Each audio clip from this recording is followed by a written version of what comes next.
Hello aspirants, আজকের ক্লাসে যে অঙ্কটি নিয়ে আমরা আলোচনা করতে যাচ্ছি এই অঙ্কটিও কম্পিটিটিভ এক্সামের পরীক্ষার একটি অন্যতম ইম্পর্টেন্ট অঙ্ক। এটা ঘুরে ফিরে অনেক এক্সামেই দেখতে পাওয়া যায়। তো অঙ্কটা জেনারেলি আমরা খুব সহজে করতে পারি কারণ অঙ্কটা একদমই সহজ। কিন্তু কি হয়, ক্যালকুলেশনে আমাদের সময় বেশি লেগে যায়। তো আজকে আমি শেখাবো তোমাদেরকে এমনভাবে করার যাতে কিনা সবথেকে কম ক্যালকুলেশনে আমরা এই অঙ্কটাকে কীভাবে করতে পারি সেটাই দেখাবো। তো কী বলছে, 24 জন ছাত্র এবং 2 জন শিক্ষকের গড় বয়স 16 বছর। শিক্ষক দুজনের মোট বয়স 56 বছর হয়, তবে 24 জন ছাত্রের গড় বয়স কত?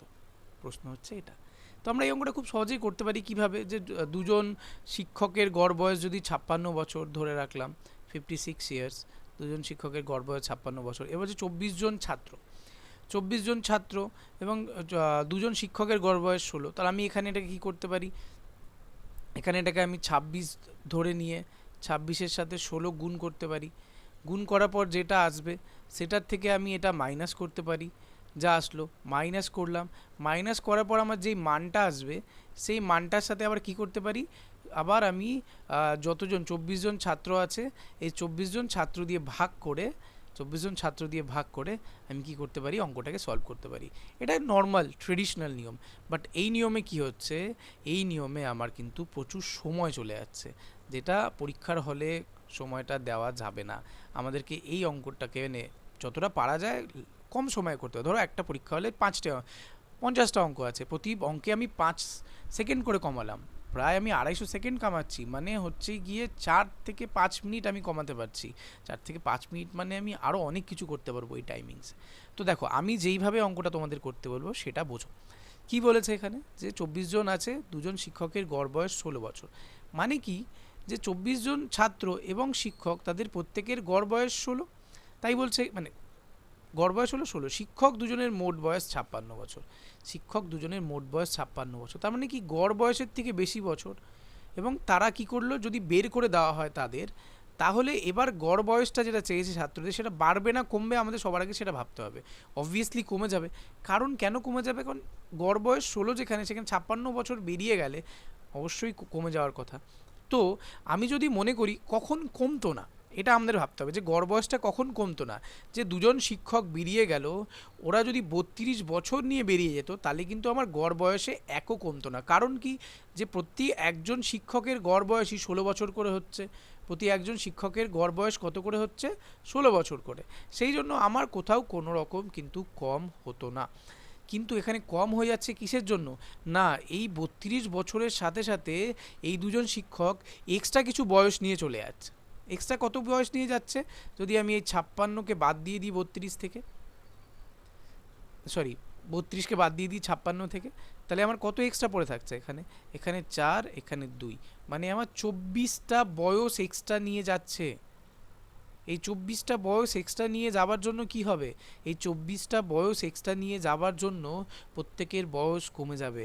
তাহলে এই 24টা বয়স যখন নিয়ে চলে যাবে, একবারে এই দুজন মিলে নিয়ে যাচ্ছে, কমবে কার কাছ থেকে, এই 24 জনের কাছ থেকে ইকুয়ালি কমে যাবে।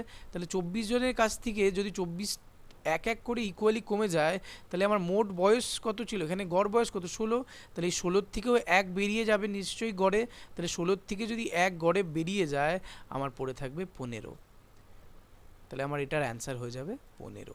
তাই আমি তোমাদের শুরুতে যেটা বললাম যে তোমরা ডিটেলে করতেই পারো, যে 26 ইন্টু 16 করলে, আচ্ছা এটা মুছে নিয়ে একবার বলছি, ডিটেল মেথডটা বলছি, এটা যে ডিটেল মেথড বাড়িতে নিজেরা প্র্যাকটিস করো, দেখো যে কোনটাতে কম সময় লাগছে, ভাববে অঙ্কগুলোকে এইভাবে, কোনটাতে কম সময় লাগছে একবার নিজেরা সেই জিনিসটাকে বোঝার চেষ্টা করবে।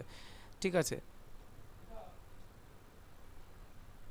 তাহলে দেখো এখানে আমি যদি তোমাদের বেসিক ওয়েটা বলি, বেসিক ওয়েতে কী ছিল দেখবে নিজেরাই করে, যে কোনটাতে সময় বেশি লাগছে কোনটাতে কম সময় লাগছে। যেমন কি হলো, যে তাহলে করবে যে 24 জন আর 2 জন মিলে আমার কতজন হচ্ছে, 26 ইন্টু আমি 16 করবো, আমার মোটটা আসবে। এবার মোট থেকে আমি কি করব, 56টা বাদ দিয়ে দিব। 56টা বাদ দিয়ে দেওয়ার পর যেই সংখ্যাটা আসবে সেই সংখ্যাটা দিয়ে আবার কতকে ভাগ করব, 24কে ভাগ করব, তাহলে আমার গড়টা আসবে। এই একটা টোটাল, মানে এটা প্রসেস, এটাতে ক্যালকুলেশন ভুল হওয়ার সম্ভাবনা আছে, অনেক কিছু আছে, বাট আমি মনে করলাম যে কারো কোনো ভুল না, কিন্তু এটাতে যেই টাইমটা লাগবে, যতগুলো সেকেন্ডস লাগবে, যত মিনিট লাগবে, আমি যেইভাবে বলছি সেটাতে কি তার থেকে কম সময় লাগছে না বেশি সময় লাগছে, এটা একবার চেক করে নেবে। কী হচ্ছে, আমি কি বললাম যে 24 জন আছে, 26 জন, এবার প্রত্যেকের গড় বয়স 16, তার মধ্যে 2 জন বেরিয়ে গেল। কে বেরিয়ে যাচ্ছে, ধরো টিচার বেরোক যেই বেরোক বেরিয়ে যাচ্ছে, 2 জন বেরিয়ে আছে, মানে তখন 2 জন যদি 32 বছর নিয়ে যেত তাহলে গড় 16 বছর নিয়ে যেত, আমার কিন্তু বয়সে কোনো পার্থক্য হতো না। কিন্তু 56 বছর নিয়ে গেছে, মানে কি হচ্ছে, বেশি বয়স নিয়ে গেছে, তার মানে আমার বয়সটা গড়ে কমে আসবে। এবার 16 করে 2 জনের 32 বছর, 32 বছর যদি আমি বাদ দিয়ে দিই, 32 বছর অবধি নিয়ে গেলে কিছু গড়ে পরিবর্তন হতো না, তার মানে যেই এক্সট্রাটা নিয়ে গেছে সেটার জন্য গড়ে পরিবর্তন আসবে। তো 32 56 থেকে বাদ দিয়ে দিলে আমার পড়ে থাকছে কত, 24। তাহলে এই 24টা নিয়ে যাওয়ার জন্য আমার গড়ে পরিবর্তন আসবে। এই 24টা এখন কাকে শোধ করতে হবে, অবশ্যই এই 24 জন ছাত্রকে ইকুয়ালি ছেড়ে দিতে হবে।